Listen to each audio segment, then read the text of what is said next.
Hi, welcome back. Um, Second episode, Cooking with Paddo. Um, really just want to say thank you for the views. That was a lot. Um, and even some subscribers. So hopefully that means I did something right. And I hope you got something out of it. The One of the reasons, Sam the Deerhound.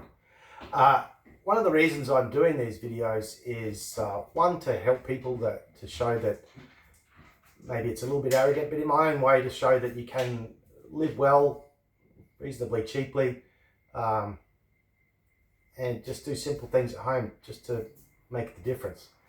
And it's also about me reconnecting with the world without too much detail, in two different coloured uniforms. I served the country for a total of 18 and a half years, and I don't regret a day of that at all. But one of the things that I've been left with, that I live with now, is severe post-traumatic stress disorder. And this helps me get back out into the world, and I hope it helps you. And to anyone out there in the same boat, don't give up. Find something that's worth your time and your energy, and try and stay grounded. So enough of the fluff. Some of the feedback from last time, people complained they didn't see the finished product, which was kind of nice, and it was probably something that I should have done. But you know, I'm a veteran of looking at a lot of cooking videos, and every time someone makes something that, oh, it's delicious. Oh, it's delicious. I mean, no one's going to get up and say, hey, it tastes like crap. Just on that, you know, give it a go. This is all I'm trying to encourage people to do, is give it a go. And this is how I give it a go. So make the recipe, don't make the recipe, but just give it a go. Yeah. So thanks for the feedback. I will try and alter the videos as I go. I have no experience editing, so these are all one-shot takes at the moment. So yeah, when I make the mistakes, you will see them. But as for feedback, please keep it coming. Any editing tips, topics, or different food types, I'm happy to work to suggestion. Yeah, so I'd be really grateful. So just leave a message in the comments, and I'll do my best to get back to you. It's been a busy time since my last video. I won't bore you with that. But today we are going to make Paddo's pasta sauce, and I can't take total credit for this. It is something that just sort of has evolved in my household over time, but largely the what I like to call the secret ingredient is as a result of the creative thinking of my eldest son, and so shout out goes to him. And without further ado, let's get on with Paddo's pasta sauce. So what I've got here is let me check. Yeah, 500 grams. 500 grams of pork and beef mince combo. Apologies in advance to any fair income Italians out there. They will probably watch this and their heads will spin, and they will, yeah. So I apologize in advance. This is just how I do it, we do it. People in my household enjoy it, and so I just thought I'd share it. So, as I said, 500 grams of pork and beef mince, one large onion. If you haven't got a large onion, two small ones. But yeah, it's just super simple. Super simple, and it's something that you can rustle up pretty quickly. And I often freeze it So on the nights where we're busy doing whatever, we can just come home, defrost it, warm it in the kitchen reactor or in a saucepan, and boil up some pasta quickly, and it's ready to go. So and this can also be done like a lot of other pasta sauces. It can be done in a slow cooker or whatever you like, but this is just how I do it. Knife choice, interesting. I have a number of knives. I like the Santoku style blade, just for general purpose everything. I do have a chef's knife, but this one, I don't know, I just like it. They're kind of good for everything, and yeah, just very versatile. So I'm just going to dice this onion up. Again, feel free to critique. This is just how I do it. I've turned my pan on. Turn my pan on, and I'm just going to get this onion ready. So bear with me. I will be using some red wine in the recipe today. It's not a must. It's just if you've got it, use it. It's something I like to do. Not a drinker these days, lifestyle choice. Haven't been one for a while. But even that said, you see so many cooking programs, and if you've got a good quality, look, in Australia we have such a glut of wine, and just for everyday drink or whatever. I really think it's a bit redundant to go out. If you're spending more than $10 on a bottle of wine just for a cheeky drink on a weeknight or whatever, I don't know. Maybe I'm just tight, but I think you're paying too much. So that's what I've got. It literally cost me $5.50 for a 2025 Cab Merlot, Shiraz, Merlot. Doesn't really matter. I've used all varieties for this. So into your preheated pan, just I like my olive oil. It's good. So, and in with that, just going to take my onions. As you can hear, just frying away there. But yeah, these Santoku knives, fruit, meat, whatever, they're a Japanese design, just really good. I sharpen mine probably once a month. That one's probably past due, and I'm certainly lazy, as I attested to in my last video. So I actually have a little machine that I use for that. I mean, I do it, so I guess that's not totally lazy. But yeah, maybe that's something I could cover in another video. The other thing that I like to do, which I'm not doing tonight, is make my own pasta. And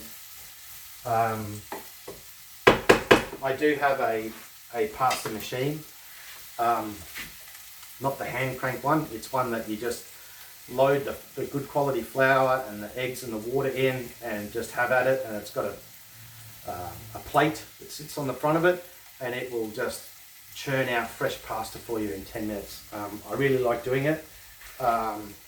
Again, just finding new passion after service. Service becomes so much of your identity, and when you can't do that anymore, you've got to try and find the best way to find out what you are again. And part of what I am, I think, is I like to cook for my family. I can't profess to be good at it, but I like to do it, and they seem to like it. So hey, and YouTube is also one of my favorite pastimes, and I've got a lot of favorite channels.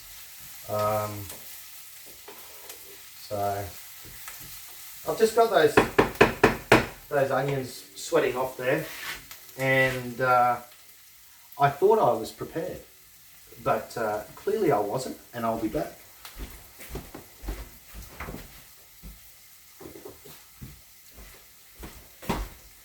And I'm back. People talk about fresh garlic, whatever. Okay, nice. And if you're working, or basically if you're lazy like me, the old minced garlic goes pretty good. I just put 2, I'd say teaspoons, but they're not. These are actually really cool. I got these a little while ago, and they're shaped like shovels, and they were super cheap on the dreaded Temu. And you got some that are shaped like that, and others like a arrow pointed spade. So yeah, I'll throw that in, and I'll give that a bit of a mix, and allow that garlic to sweat off and start to flavour. Now, as I spoke about before, the secret ingredient, thanks to my eldest son, Champion, Australia's best carpenter, but maybe I'm biased. So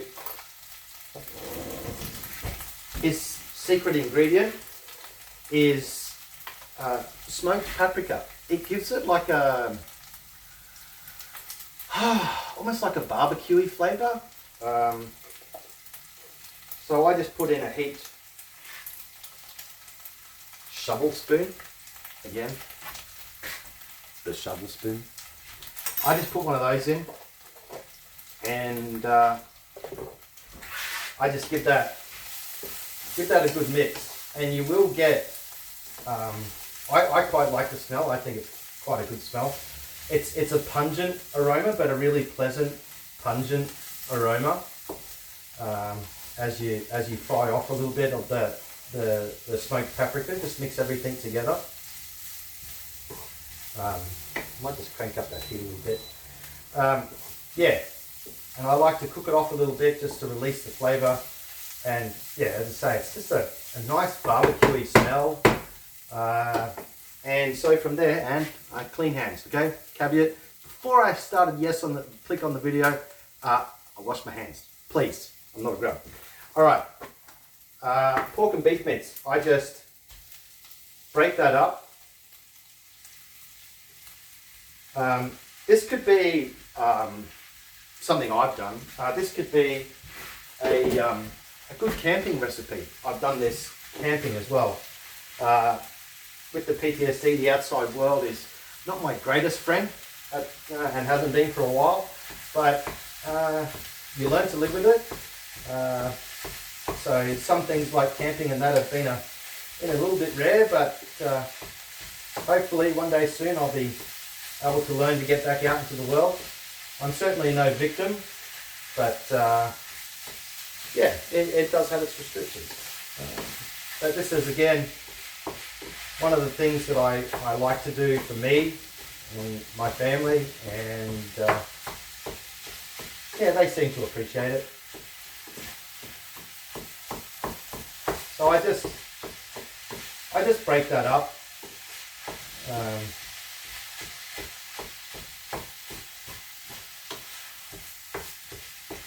And slowly brown off the pork and beef mince. And it really does, I mean, I know I said at the start of the video, but it really does smell pretty good. And the combination of the pork and the beef is not something a lot of people would naturally go to, but apparently it's semi-traditional in Italian cooking, so there you go. Hopefully I'm right on that. If I'm not, let me know in the comments. So, I mean, that's not completely fried off yet, but it's a fairly good way there. And the beauty of this is you can sort of cook it for as long or as little as you want. So this can be done very quickly, or if you've got a few other things to do, or dogs to feed or whatever, you can sort of, once you get this to the simmering stage, you can just go away and do things. Also remember to salt my pasta water. I'm not going to insult anyone by telling you how to boil pasta. That's something you're lacking in that department. Look it up somewhere else.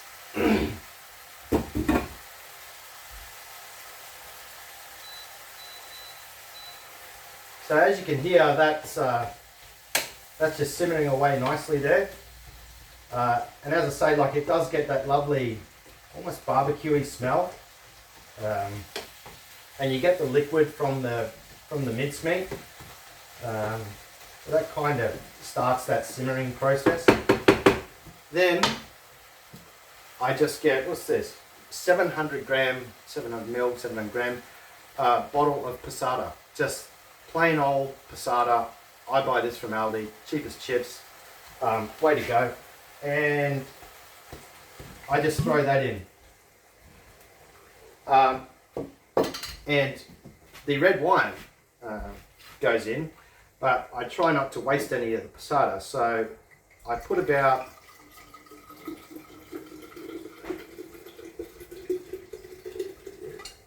let's say a chef's glass, so probably a large glass of wine in there, and just give it a shake,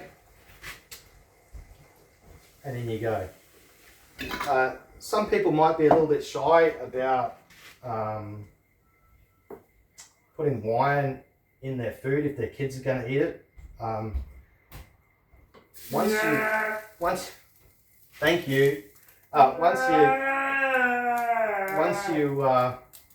you simmer it off,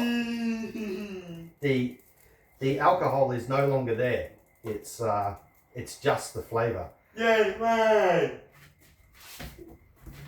Thank you. So so I'll just bring that up to the simmer now, and so what you're going to get left with is this pork, beef, onion, garlic, smoky barbecue paprika, almost fruity red wine flavour as well, and I'm going to simmer that right down. I'll probably simmer that maybe half an hour. I'll bring it to the boil, turn it right down and simmer it, and I'll cook my pasta and serve it. Bit of grated parmesan over the top, and it's great. If you want to see the pasta making or the knife sharpening, just leave me a comment, and I'll certainly plan that in the future. But what I'd be more interested in is anyone that has experience with editing and videos, and if there's any free software available. Really, really grateful. And at the end of the day, it would hopefully help me make a better video that provides more interest, because as I say, at the moment I'm just doing everything in the one take. So but the other beauty of this stuff, as I said earlier in the video, is you can freeze it. It's, if you want to get a kilo and double the ingredients, have at it. And you can make a big batch. That's good for lunches. Sometimes if it's just me, I will heat up a batch of the pasta sauce and I'll add a frozen vegetable medley, and maybe just even have it as like a pasta sauce savory toast. So that's coming to the boil now. So I will turn that down, and with that, I'm just going to say thank you, and I hope this helps. It helps me, and enjoy.